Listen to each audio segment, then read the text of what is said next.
ایک امن جو ہے وہ ٹینشن جو ہے وہ ختم ہو جائے گی. کیونکہ اس میں یہ ہے کہ جب ٹینشن ہوگی, جب آپ اسٹیٹ آف پاکستان جو ہے وہ بیسیکلی میں اپنے ناظرین کو کہنا چاہوں کہ ایک اسٹیٹ آف سروائیول میں ہمیشہ رہا ہے.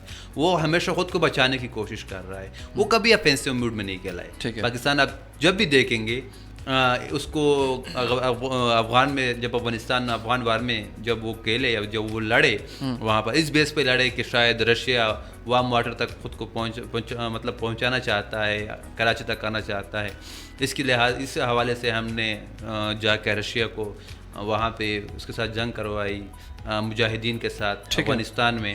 دوسرا لحاظ اگر ہم انڈیا کے حوالے سے دیکھیں تو ہم ایک سروائیول کی بیس پہ ہم لڑ رہے ہیں, کیونکہ ہم کو پرابلم ابھی بھی تک سروائیول کا ہے. جب ہم سروائیول سے نکل جائیں گے, جب ہمارے سارے ایشوز جو سائڈ وائز ہیں ہمارے, یہ جو ساؤتھ ایشیا میں جتنے بھی ریجن ہے اس کو اگر ہم حل کر لیں تو انشاءاللہ آئی ہوپ کہ پاکستان کی جو معیشت ہے وہ ایک بہتر لیول پہ آ سکتی ہے. ٹھیک ہے, کچھ آتے ہیں کرونا کی جانب. طیب صاحب, کرونا کا جو دوسری لہر جو ہے وہ تیزی سے جاری ہے, اموات جو ہیں روزانہ ہوتے ہیں. اب مجھے یہ بتائیے گا کہ لاسٹ ایئر جب کرونا وبا آیا, لاک ڈاؤن لگا, معیشت پہ بہت زیادہ اثرات جو ہیں اس پہ آ گئے. عالمی معیشت پر تو ظاہری بات اثرات بھی اس کے آئے ہیں, لیکن پاکستان کی معیشت پہ اثرات تھوڑا سا مجھے بتائیے گا. پاکستان کے حوالے سے اگر ہم دیکھیں تو اگر میں پریویس اس کی بات کروں, بجٹ کی بات کروں, تو پاکستان کو 3000 روپے جو ہے ارب روپے یہ پاکستان کو نقصان اٹھانا پڑا تھا just because of corona virus. Over all اگر ہم دیکھیں تو اگر میں 2, 3 یا 4 مہینوں کی پہلی بات کروں, تقریباً راؤنڈ اباؤٹ 2 یا 3 ٹریلین ڈالر جو ہے وہ پورے ورلڈ کو نقصان پہنچا ہے جسٹ جو بیکاز آف کرونا وائرس. تو یہ کہ کرونا وائرس نے ظاہری بات ہے کہ انسان کے سماج پر, انسان کے جو ادوار تھے اس پر ہم کسی سے ہاتھ ملاتے ہیں تو نہیں ملاتے پہلے, حالانکہ یہ ایک بری عادت سمجھ جاتی ہے کہ جب آپ اس سے ہاتھ نہیں ملاتے, ٹھیک ہے, یا کبھی اس طرح ہاتھوں سے اس کا وہ کرنا, ایک دوسرے مسافہ کرنا, ایک دوسرے سے ملنا, سماجی دوری, یہ پہلے نہیں تھی یہ چیزیں, اور روزانہ ماسک پہننا, اس کا احتیاط کرنا. لیکن جب یہ اللہ کی طرف سے ایک آپ عذاب, کچھ کہیں کہ کچھ لوگ کہیں یہ اللہ کا عذاب ہے, کچھ کہیں نہیں یہ نہیں ہے, لیکن باہر کے ہم اس کی طرف نہیں جائیں گے. باہر کے جو بھی ہے آیا ہے تو اس کو تو کوشش یہی کرنی چاہیے کہ سوشل ڈسٹینس رکھے, آپس میں ہاتھوں کو بار بار دھوئیں. یہ ہے کہ اسلام نے ہمیں بتایا بھی ہے. ٹھیک ہے, وہ کہتے ہیں نا شرط اللہ کہ اسلام جو صفائی ہے یہ نصف ایمان ہے. تو ویسے بھی ہمیں حکم دیا گیا ہے کہ 5 وقت آپ وضو کر لیں. تو جب آپ 5 وقت وضو کر لیتے ہیں تو کرتے ہیں تو ظاہری بات ہے کہ آپ صرف صابن کا استعمال کریں تو یہ بھی کافی ہے آپ کے لیے.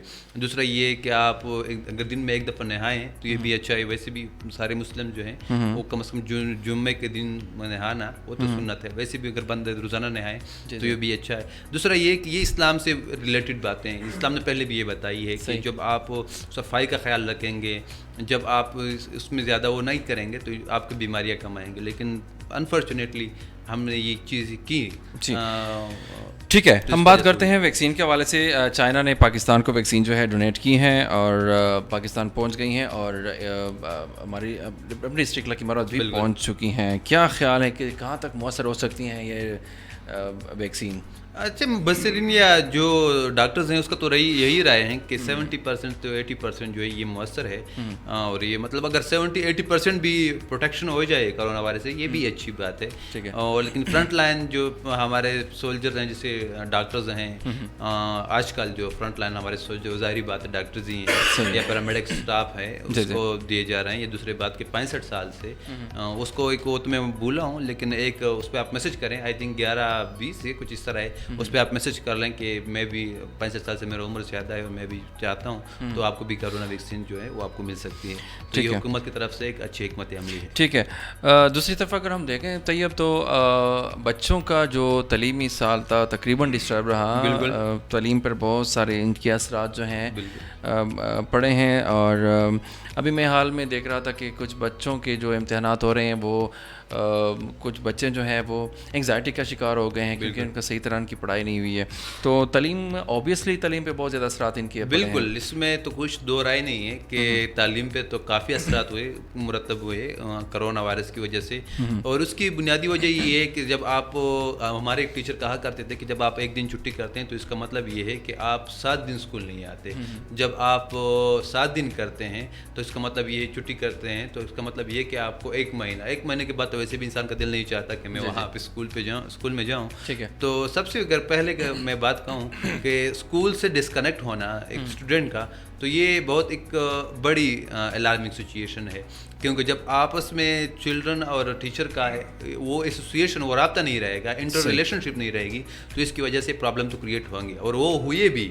اس کے اگر ہم دیکھیں جس طرح کے 9 کے 10 کے امتحان اس کو ویسے ہی پاس کرنا پڑا, ہمیں کتنی محنت کرنی پڑتی تھی جب پیپر ہوتے تھے, ہمیں بھی کتنی انزائٹی ہوتی تھی اس وقت. لیکن آج کل یہ تو خوش قسمتی ہے چلڈرن حضرات بچوں کو چھٹیاں مل رہی ہیں کہ اس کو وہ مزے کر رہے ہیں اور پاس بھی ہوئے. ٹھیک ہے, کرونا پہ مزید بات چیت کریں گے, لیکن یہاں پر میں ایک اور بات آپ کو بتا دوں کہ الیکشن کمیشن نے انہیں 75 ڈسکا کا ضمنی انتخاب کالعدم قرار دے دیا ہے.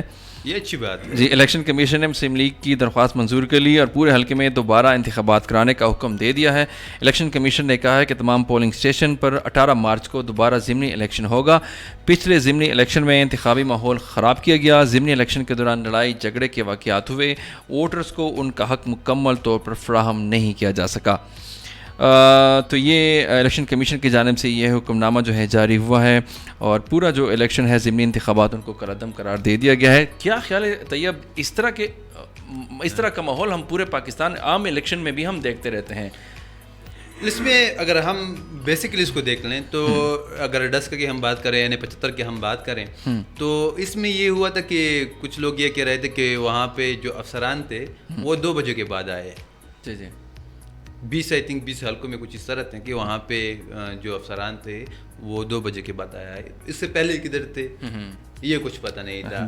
لیکن یہ سب پولنگ تو سویرے شروع ہو جاتی ہے. لیکن اس میں یہ ایک اچھی بات ہے کہ دوبارہ اس پہ الیکشن ہو, لیکن دوبارہ اس میں یہ مسئلہ نہ ہو جو پہلے جو ابھی آیا ہے. اس میں اس کے لیے بہتر ہے کہ الیکٹرانک سسٹم جو ابھی کوشش کر رہے ہیں کہ متعارف کروائی جائیں تو یہ اچھا رہے گا. Is it possible کہ پاکستان میں الیکٹرانک سسٹم کیوں نہیں؟ اب اگر آپ دیکھیں کہ موبائل لنک تقریباً اس کے 4-5 کروڑ صارفین ہیں, ہر ایک کا وہ ڈیٹا رکھتے ہیں, کس کے پاس کتنا بیلنس پڑا ہے, کس کے پاس کتنا قرضہ ہے, کس کو کتنا ڈیٹا دینا ہے, کس کے کتنے ایم بی رہے ہیں, کس کے کتنے ایس ایم ایس رہے ہیں, کس کے کتنے فری منٹس رہے ہیں. ہر ایک بندے کی 4-5 کروڑ اگر سمس اس کے نکلے ہیں یا اس کی جو یوزرز ہیں, تو وہ اگر ڈیٹا رکھ سکتے ہیں ایک کمپنی 4-5 کروڑ لوگوں کی, تو پاکستان میں کتنے ووٹرز ہیں؟ زیادہ سے زیادہ 4 کروڑ بھی نہیں ہوں گے. صحیح. تو وہ 4 کروڑ کے نہیں رکھتے. ایک اسٹیٹ اگر 4-5 کروڑ لوگوں کا صحیح طرح سے اس کا حق رائے نہیں لے سکتا تو اس کا مطلب ہے کہ یہ تو فیل اسٹیٹ ہے. الیکٹرانک سسٹم میں بھی پرابلم آئیں گی. اس کا یہ ہے کہ جس طرح پچھلی دفعہ اگر آپ دیکھیں RTS سسٹم بیٹھ گیا تھا تو اس کی وجہ سے بھی پرابلمس کریٹ ہو گئے کہ اس میں دھاندلی ہو گئی ہے. اس کے لیے آپ کو ایک یہ ہے نا کہ ایک پرفیکٹ سسٹم لے کے آنا پڑے گا. الیکٹرانک ووٹنگ اگر آپ دیکھیں تو وہ بھی زیادہ تر لوگ ہیک کرتے ہیں. صحیح. جس طرح امریکہ میں ہوا, ٹھیک ہے, رشیا نے کیا تھا, اس کے الیکٹرانک سسٹم کو کہہ رہے تھے کہ اس نے اس کو ہائیجیک کیا ہے یا اس کو فار ایگزامپل صحیح طرح سے نہیں ہوا ہے وہ سسٹم. تو یہ سسٹم بھی آ رہا ہے پاکستان کو. تو طیب آپ کے خیال میں الیکٹرانک سسٹم جو ہے پاکستان میں سودمند ہو سکتا ہے؟ پاکستان کنٹرول. اور دوسری بات اگر ہم کہیں یہ سینیٹ انتخابات آ رہے ہیں 3-4 مارچ کو. Open ballot system. یہ اوپن بیلٹ سسٹم یہ اچھی بات ہے کیونکہ اس میں کوئی پیسے نہیں لے سکے گا. ظاہری بات ہے شو آف ہینڈ ہوگا تو ظاہری بات یہ ایک اچھی بات ہے اس کے. لیکن اس کے اگر ہم دوسری طرف دیکھیں تو اس کے پیچھے پٹیائی کا کیا مطلب ہے؟ یہ ایک اس طرح کی سچویشن ہے کہ اس کو ابھی تک واضح نہیں کیا جا سکا. وہ تو یہ کہہ رہے ہیں, آپ کے خیال میں کیا ہو سکتا ہے جی؟ بظاہر تو یہ کہہ رہے ہیں کہ یہ ہم کرپشن ختم کرنا چاہتے ہیں, لیکن اگر واقعی وہ کرپشن ختم کرنا چاہتے تھے تو پچھلی دفعہ اگر سینٹ وہ جو عدم اعتماد لے کے آئے تھے صادق سنجرانی کے خلاف, تو اس میں وہ تقریباً 20-10 لوگ جو خریدے گئے تھے وہ کس نے خریدے تھے؟ 54 لوگ تھے تقریباً، جب وہ ہوئی تو 44 کے 34 لوگ رہ گئے تھے. ٹھیک ہے. کچھ اس طرح کی بات تھی. تو وہ کرپشن کس نے کی تھی؟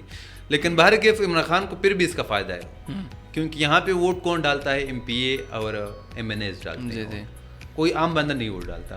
اور ظاہری بات ہے کہ تینوں صوبوں میں آج کل PTI کی حکومت ہے. اور چوتھی اس میں دیکھیں تو اس میں بھی کس کا ہے کہ اپوزیشن لیڈر آپ کا PTI سے. تو اگر یہ سارے جتنے بھی اس کی MNAs ہیں، MPAs MNAs ہیں، اس کو دیکھا جائے، یا اس کے علاوہ دوسری بات اگر ہم دیکھیں اس کے جو ساتھ اس کا الحاق کیا ہوا ہے اس کو دیکھیں، تو آئی تھنک چلا کہ جو PTI ہے اس کو ایک اچھا سائڈ مل سکتا ہے. لیکن دوسری طرف اگر PDM کی میں بات کروں، PDM اگر ایک جماعت ہو گئی، مطلب ایک جماعت کی میں بات کروں، مطلب 11 پارٹی آپس میں ایک جماعت مل کے اگر وہ متفقہ طور پر امیدوار لے کے آئے سامنے، تو پھر PTI کو پرابلم ہو سکتی ہے شو آف ہینڈ کے ذریعے. ٹھیک ہے. بات کرتے ہیں کچھ chief army staff general Qamar Javed Bajwa سے عراقی وزیر دفاع نے ملاقات کی ہے، جس میں باہمی دلچسپی کے امور پر تبادلہ خیال بھی کیا گیا ہے. اور ISPR کی جانب سے جاری بیان کے مطابق آرمی چیف اور عراقی وزیر دفاع کی ملاقات میں علاقائی سیکیورٹی صورتحال اور دو طرفہ دفاعی تعاون پر بات چیت کی گئی ہے. اس موقع پر آرمی چیف نے کہا کہ پاکستان عراق کے ساتھ تعلقات کو بہت اہمیت دیتا ہے اور دہشت گردی کے خلاف جنگ میں عراقی عوام کی قربانی کو قدر کی نگاہ سے دیکھتا ہے. اور آرمی چیف نے عراقی وزیر دفاع کو ترقیاتی اور دفاعی شعبوں میں ہر ممکن تعاون کی پیشکش بھی کی ہے. اس میں اگر ہم دیکھیں کہ پچھلی دفعہ وزیر خارجہ صاحب جو ہے وہ مصر گئے ہوئے تھے، اگر آپ کو یاد ہو. جی بالکل. اب یہ عراق کے ساتھ اس کا دوسرا طرف اگر ہم دیکھیں سری لنکا کے ساتھ پاکستان کنیکٹ کرنا چاہتا ہے.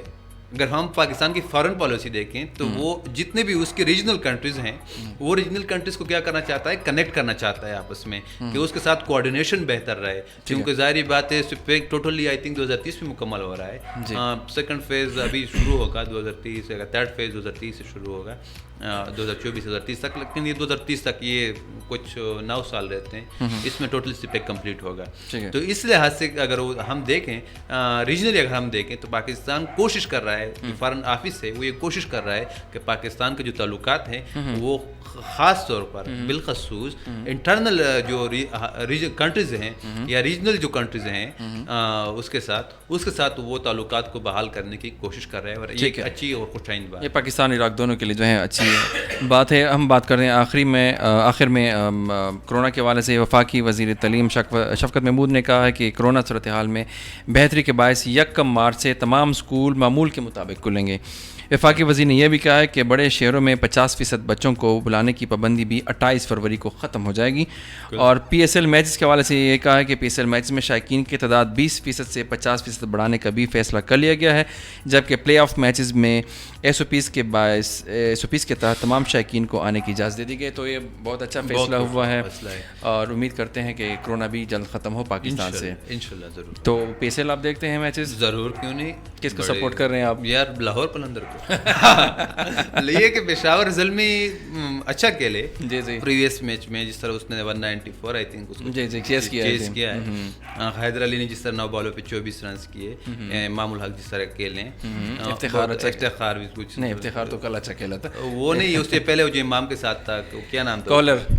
کولر. اس نے 52 رنز کیے تھے آئی تھنک. جی تو 49 پہ آؤٹ ہوئے تھے. 49 پہ آؤٹ ہوئے. تو اس میں اگر ہم دیکھیں اوور آل زلمی اچھا کھیلا ہے. لیکن لاہور کے جو اس کی جو وہ نا ایک تڑپ ہوتا ہے جس میں ہوتی ہے، وہ لاہور میں واقعی مجھے دکھائی دیا.